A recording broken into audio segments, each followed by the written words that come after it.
Bonjour à tous, je suis ravie de vous voir aussi nombreux. Est-ce que les gens là-bas au fond, vous m'entendez bien? C'est OK pour tout le monde? OK, super. Bon, désolé pour ceux qui n'ont pas de place assise. Vous pouvez vous rapprocher et vous asseoir par terre par ailleurs. En fait, vous avez le droit de vous mettre ici. Je suis ravie de vous accueillir, mais vraiment aussi nombreux et aussi motivés sur ce salon du Learning Tech. Merci à tous, tous ceux qui m'ont supporté là dans cette aventure et avec ce livre, etc. Donc voilà, un grand merci, cœur sur vous. Alors aujourd'hui, je voulais vous faire une petite surprise. Vous savez que je vous poste beaucoup de choses, d'innovation, de travaux. Je fais beaucoup de veille sur les sujets de l'intelligence artificielle. Pourquoi? Parce que ça fait 10 ans que je travaille dans le domaine de l'ingénierie de formation, mais surtout dans le domaine de l'innovation pédagogique. Mon but, c'est de trouver comment on utilise la technologie pour engager les apprenants et faire de meilleures formations. C'est pour ça que je travaille, c'est le sens de mon métier de consultante aujourd'hui. Et j'accompagne les entreprises dans l'utilisation raisonnée de l'IA. Et ça, c'est très important pour moi. L'IA, ce n'est pas un jouet. L'IA, ça consomme de l'énergie. Et l'IA, ça doit être utilisé de la bonne manière. Maintenant que ce message y est passé, on passe à la suite. Alors, quand j'ai commencé le métier, il y a plus de 10 ans, tout le monde me disait « Ah là, le e-learning ». Mais le e-learning, c'est trop cool, ça va changer la donne, on va vivre des formations de dingue. Ça n'existait pas encore vraiment le métier d'ingénieur pédagogique, mais le e-learning, c'était trop cool, c'était la solution. Et pourquoi? Parce qu'on pouvait apprendre à son rythme, on pouvait individualiser presque les apprentissages et c'était devenu l'Eldorado. Tant et si bien que sur ce salon-là, il y avait des e-learning partout. Tout le monde vendait son e-learning. Fondamentalement, aujourd'hui, on sort du Covid. Le e-learning, on n'en peut plus. On n'en pouvait déjà plus après le Covid, mais alors avant le Covid, mais alors après le Covid, c'était pire. Et ça nous a bien aidés parce que ça a permis la continuité pédagogique. Et ça, c'était important. Quand on ne pouvait pas aller en salle de classe et qu'on avait besoin d'utiliser le digital, on utilisait du e-learning ou des visioconférences. Mais en fait, le e-learning, ce n'est pas interactif, c'est pas engageant, c'est pas motivant. Et en fait, le e-learning tel qu'il est fait aujourd'hui, c'est difficile. Quand on doit faire un e-learning, je voudrais que vous leviez la main, les gens honnêtes, qui a déjà fait clic, clic, clic, clic, clic, clic, clic pour passer à la fin d'un e-learning. Merci les gens honnêtes, merci beaucoup. Je pense que les autres, vous êtes malhonnêtes. Tout le monde a fait ça, on a tous fait ça. Donc, en fait, quand moi je travaille sur des sujets digitaux, je dis tout le temps, mais en fait, on s'en fiche de l'outil. Ce qui compte, c'est les usages. C'est quoi les usages du e-learning? Comment est-ce qu'on fait des bons e-learning? Comment est-ce qu'on engage? Et comment est-ce qu'on améliore la qualité de l'apprentissage? Et c'est vrai que quand on me disait, bah ouais, mais le e-learning, c'est pas interactif, qu'est-ce que je réponds, moi? Non, c'est difficile, on essaye, on fait des scénarios à embranchement, on fait des choix, mais en fait, on ne peut pas faire 100 choix pour 100 réponses. C'est pas le livre dont on est le héros. Je ne sais pas si vous avez la référence, mais le livre dont on est le héros, c'est super chouette. On fait des choix, on fait 100 choix, puis en fait, on se rend compte qu'on vient de se faire manger par un dragon. Bon, là, c'est difficile quand même, hein. On est des ingénieurs pédagogiques. C'est bon, on ne met pas 6 mois pour faire un storytelling, quoi. On n'a pas le temps. En fait, du coup, le e-learning, ce n'est pas interactif, c'est un format qui est passif, ce n'est pas engageant, parce que c'est un format qui a un engagement qui est très faible. En fait, tu cliques ou tu cliques, enfin tu cliques quand tu as lu, tu cliques quand tu n'as pas lu, personne ne sait la différence. Alors moi, j'étais le genre de personne qui allait traquer, hein, je traque les temps. Hein. Un apprenant qui a fait un e-learning en 2 minutes, il reçoit un mail. Hein. Bonjour, il me semble que ce e-learning ne peut pas se faire en 2 minutes. Voilà, mais super, on joue au dragon. Voilà, pédagogie, pas top, quoi. Il n'y a pas d'émotion? Non, il n'y a pas d'émotion. Et il n'y a pas d'émotion, pourquoi? Parce qu'on parle à des robots, on n'a pas de connexion personnelle avec les gens, avec la personne qui nous parle dans le e-learning, si tant est qu'il est sonorisé. Et là, déjà, c'est du luxe. Ceux qui se sont payés une voix off, alors eux, c'est la Rolls-Royce. Hein. Et il n'y a pas de narration. Et là, vous n'avez pas d'excuses. Hein. Autant les autres... Je peux vous donner des excuses, mais les e-learning sans narration, vous n'avez pas d'excuses. Donc souvent, c'est approche linéaire, ce qui est rigide, enfin je le vois tellement souvent. Du coup, en fait, le e-learning, ça ne fonctionne pas. Et ça fonctionne ça fonctionne tellement pas que j'en avais marre quand on me demande d'accompagner sur des e-learning, parce que je me disais, ben non, le e-learning, c'est pas la solution. Et j'ai cherché. J'ai cherché, ça fait des années que je cherche, et ça fait quelques années que je vois émerger des intelligences artificielles, ce qu'on appelle aujourd'hui les IA génératives, et je vois un petit potentiel. Mais le potentiel, il n'était pas super puissant. Donc du coup, je me suis dit, mais ils sont passés où les e-learning innovants en 2024 ? Et que la personne qui ose me dire qu'elle fasse un e-learning innovant vienne à moi et montre-moi ce que tu fais. Et ce jour-là, il y a Mourjane qui est venue et qui m'a dit, Lucie, moi j'ai fait un e-learning innovant pour Harvard et je veux t'en parler. Et moi, je voulais que Mourjane, voilà, c'est ton défi. Toute la salle va décider si oui ou non ce que tu as fait c'était innovant. Sans pression, Mourjane. Merci pour la pression, Lucie. Du coup, interactivité, engagement, émotion, narration, je pense qu'on peut faire quand même. Je pense qu'il y a moyen qu'on puisse faire ça. Donc, bonjour, moi je suis Mourjane Barry, je suis le cofondateur de Rêve Studio. On est un studio de jeux vidéo qui explore la frontière entre le jeu vidéo et l'éducation. Et je suis ravi de parler avec vous aujourd'hui pour vous présenter justement ce projet. Harvard est venu voir, l'université d'Harvard est venue voir notre studio en avril dernier et nous a demandé de rendre un de leurs cours de français plus immersif et plus engageant. Donc, gros défi aussi, de nouveau la pression. Et du coup, on a décidé d'utiliser l'intelligence artificielle parce que ça n'avait pas beaucoup été fait dans le contexte de Harvard et qu'il y avait sans doute quelque chose qu'on pourrait faire d'un peu plus interactif, on va dire. Mais pour ajouter quelque chose, on va dire, un engagement émotionnel que nous, on voulait donner, on a décidé de faire, en tant que créateur de jeux vidéo, quelque chose d'un peu plus, on va dire, je vais vous montrer à quoi ça ressemble en fait. Donc, la vidéo que je vais vous montrer, c'est... Je suis avocate, Alaris Avocat, un cabinet d'avocats international. Donc la vidéo que je vais vous montrer, en fait l'idée c'est qu'on a mis les étudiants dans une murder party. Si vous ne savez pas ce que c'est juste un jeu de rôle où il faut savoir qui est le meurtrier, un peu comme un Cluedo. Et l'idée c'était que les étudiants puissent pratiquer leur français en parlant aux différents, on va dire, témoins, etc. et les interrogent en jouant l'inspecteur, pour les mettre un petit peu dans un certain contexte, quoi. Regardons ce que ça donne et pourquoi l'intelligence artificielle. Pardon pour le corps au sol. Donc là, imaginez que c'est l'étudiant qui est en train de jouer et il va aller parler à un personnage. Il joue l'inspecteur. Bonjour, je m'appelle Alice Cadieux et je suis avocate chez Alaris Avocat. Donc là, l'étudiant peut parler en français. Alice, peux-tu m'en dire plus sur toi? Bien sûr, comme je l'ai mentionné précédemment, je suis avocate chez Alaris Avocat, un cabinet d'avocats international. J'ai grandi dans un vignoble et j'ai choisi de devenir française il y a 10 ans. J'ai une passion pour la musique et je joue du violon. Voilà en quelques mots qui je suis. Je pense que tu es la meurtrière.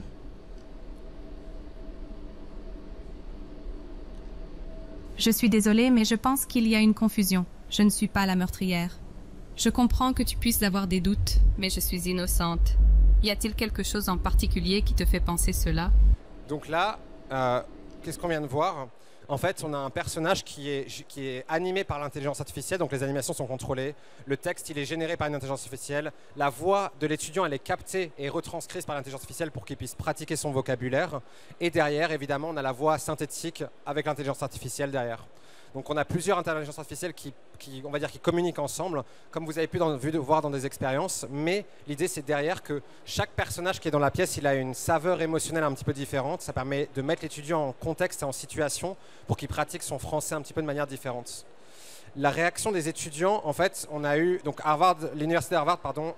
Je vais juste utiliser la télécommande. L'université d'Harvard a mesuré du coup l'engagement des étudiants après ce module et par rapport aux années précédentes. Et on a eu un des engagements les plus hauts qu'on pouvait avoir pour ce type de cours. Et la réaction des étudiants elles-mêmes était très positive et même ils en voulaient plus. Ils ont même imaginé d'autres contextes où ils pouvaient utiliser le module. Évidemment, ils n'ont pas écrit avec un aussi bon français. On a traduit ça en français, mais ils ont écrit en anglais à la base. L'idée derrière, c'est que donc nous, on a vu qu'il y avait un énorme potentiel derrière ce projet parce qu'on a vu les étudiants pouvoir être animés, genre s'engager émotionnellement et ça avait des très très bons résultats, quoi.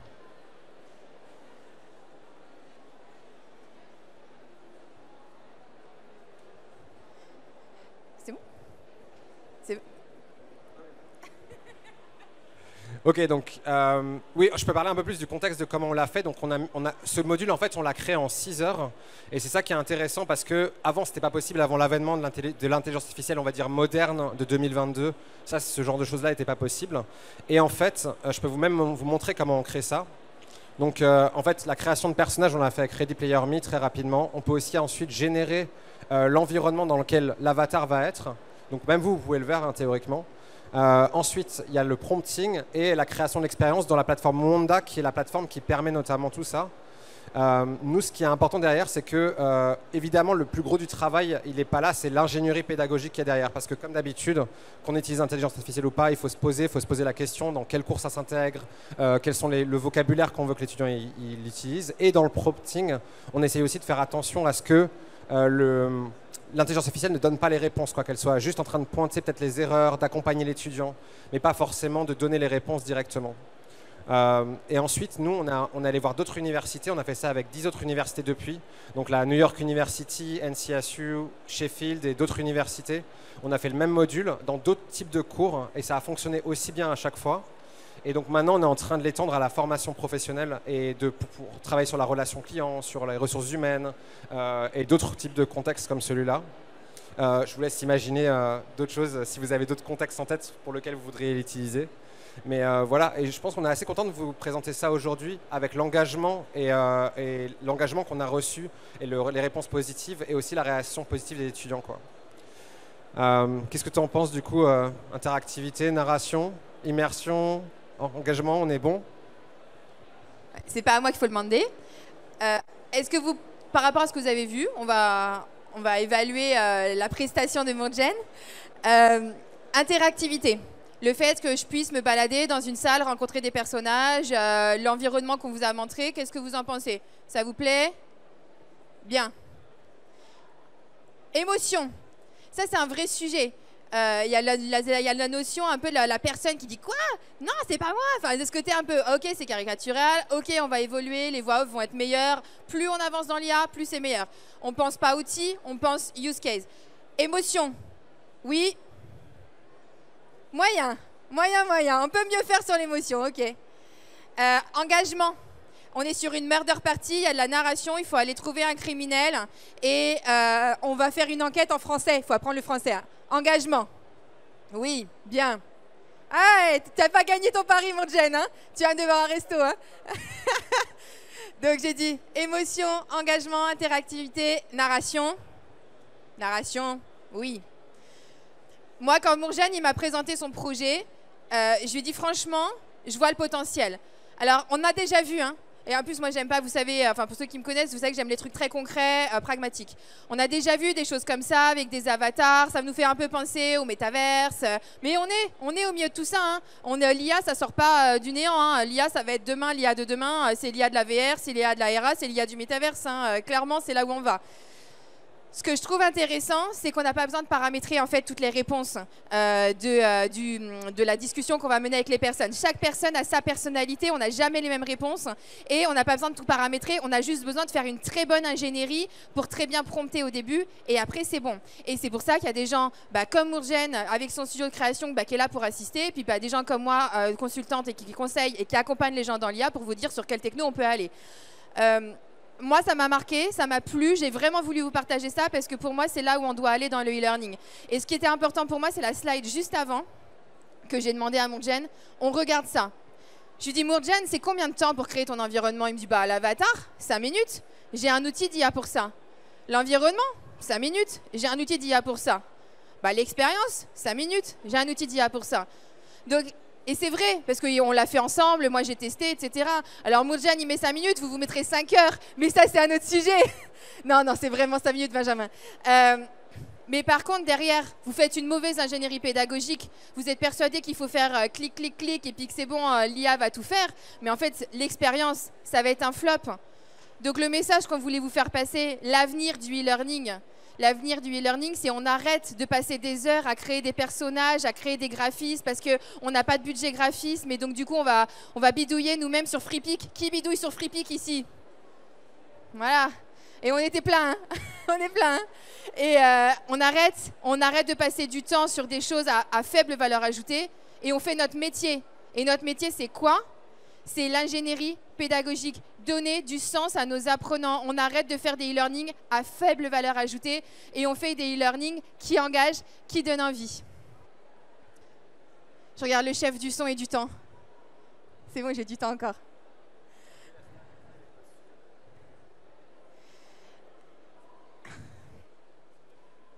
Non, mais c'était juste pour dire, voilà, on est Rêve Studio et vous pouvez venir nous voir, venir voir notre site web ou nous trouver sur LinkedIn.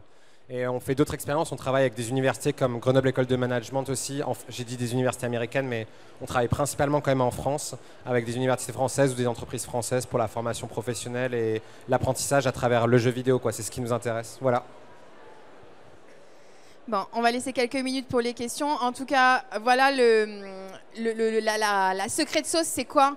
La secret de sauce, c'est on va mélanger la narration, la péda et la techno. Ça, c'est la vraie recette. S'il n'y a pas de narration et que vous utilisez que de la techno et que vous faites un peu de péda, ça ne fonctionne pas. On mélange les trois. La deuxième chose, c'est qu'on utilise l'IA de manière responsable. 20 à 50 prompts sur ChatGPT, c'est 1 litre d'eau. Voilà ce que donnent les études récentes. Ça, c'est des IA qu'utilisent ChatGPT. Je ne dis pas qu'il ne faut pas les utiliser. Je dis que si on investit de l'argent et du temps dans ces IA, s'il vous plaît, faisons-le bien. Et la dernière chose, arrêtons de parler d'outils, parlons d'usage. Là, ce que je voulais avec Mourjane vous présenter, c'est un usage. Ce n'est pas forcément l'outil Wanda, ce n'est pas forcément l'outil pour faire. Non, concrètement, pédagogiquement, comment on conçoit nos formations. C'est ça, moi, notre but, parce qu'on a tous les deux la même vision.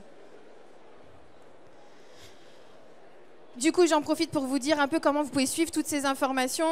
Je lance 2 nouveaux médias sur cette année 2024.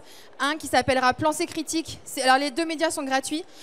Pensée Critique, c'est un média où on va aller regarder l'actualité de l'IA et on va aller tout décortiquer parce qu'on en a marre de voir des posts sur des IA magiques où on voit des vidéos qui sortent de je ne sais où, qui ont été copiées 250 fois et tout le monde se dit « Ah, avec l'IA, je peux faire un café !» Non, non, non, l'IA ne fait toujours pas de café. Donc, aujourd'hui, Pensée Critique, c'est le média avec Nicolas Lozansi qu'on va critiquer tout ça.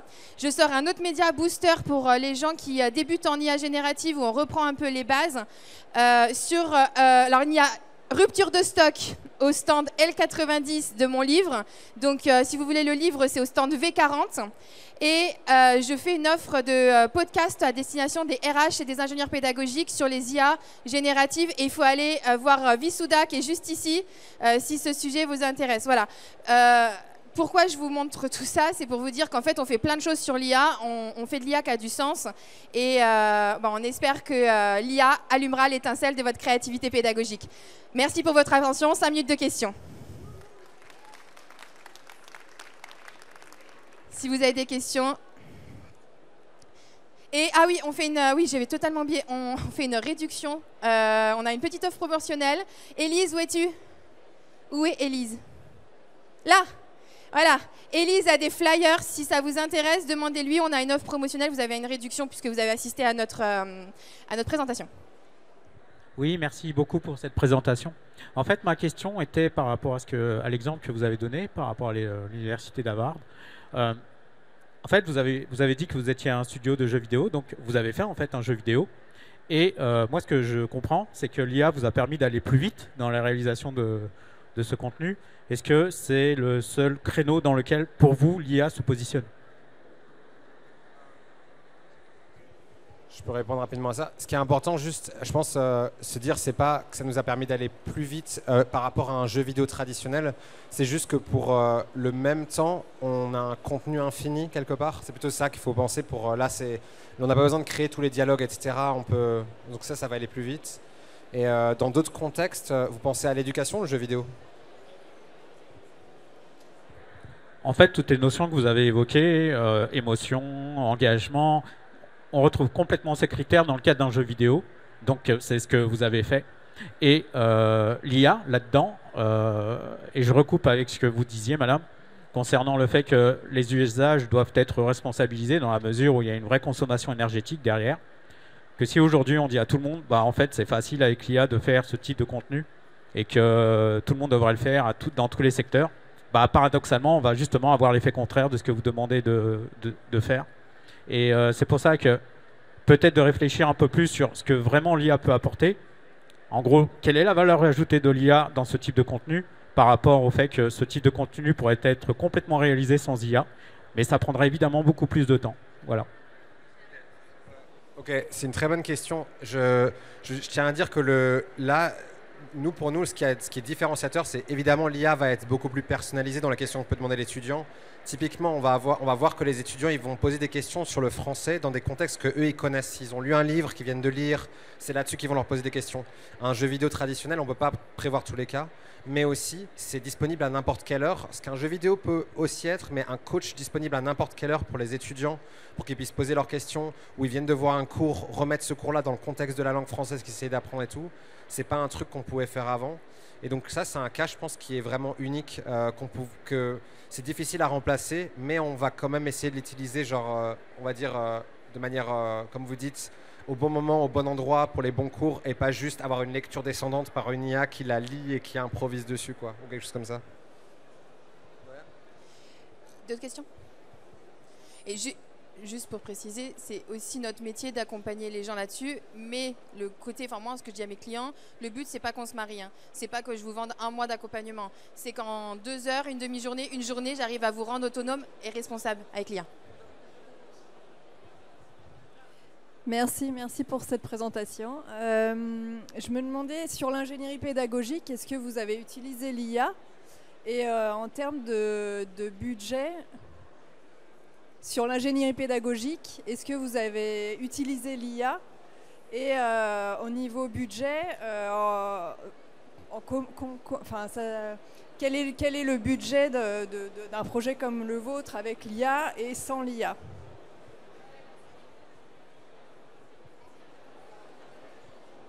C'est la dernière question, on doit rendre la scène. Donc, la première question, c'était... Je suis désolé. Le budget, ok. Donc, le budget, pour nous, là, c'était 9 500 € pour qu'on puisse créer l'expérience complète. L'ingénierie pédagogique, donc pour on va dire un module normal, où on a déjà des scénarios qu'on peut réutiliser et tout. Là, pour Harvard, c'était un peu plus cher parce qu'ils voulaient un truc un peu personnel avec beaucoup de personnages, etc.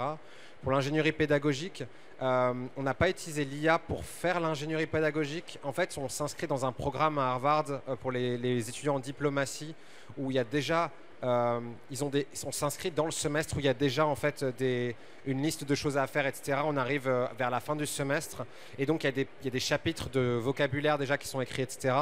Et nous, derrière, l'ingénierie pédagogique qu'on a faite, c'était plus de faire en sorte que l'IA, on n'a pas utilisé l'IA pour faire notre ingénierie, mais c'était prompter l'IA pour pas qu'elle fasse des choses comme l'IA fait des fois, où elle va sortir des cadres, où elle va aussi répondre à l'étudiant. Vous savez, le helpful assistant, il essaye d'aider tout le temps et tout.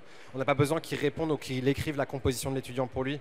On a besoin qu'il soit là pour l'accompagner, juste pointer et à un moment précis, quand il joue cette expérience, par exemple, on n'a pas besoin de corriger l'imparfait, on a peut-être besoin de corriger le passé simple. Donc on veut que l'IA, elle corrige juste une chose précise de l'étudiant et qu'elle l'aide à pouvoir utiliser le temps correctement et avec une série de vocabulaire, quoi. Donc c'est plus ça qu'on a fait, on va dire. Voilà. Donc là, il est en train de parler aussi d'écologie de l'IA, qui sera un sujet qui sera très important dans les années à venir.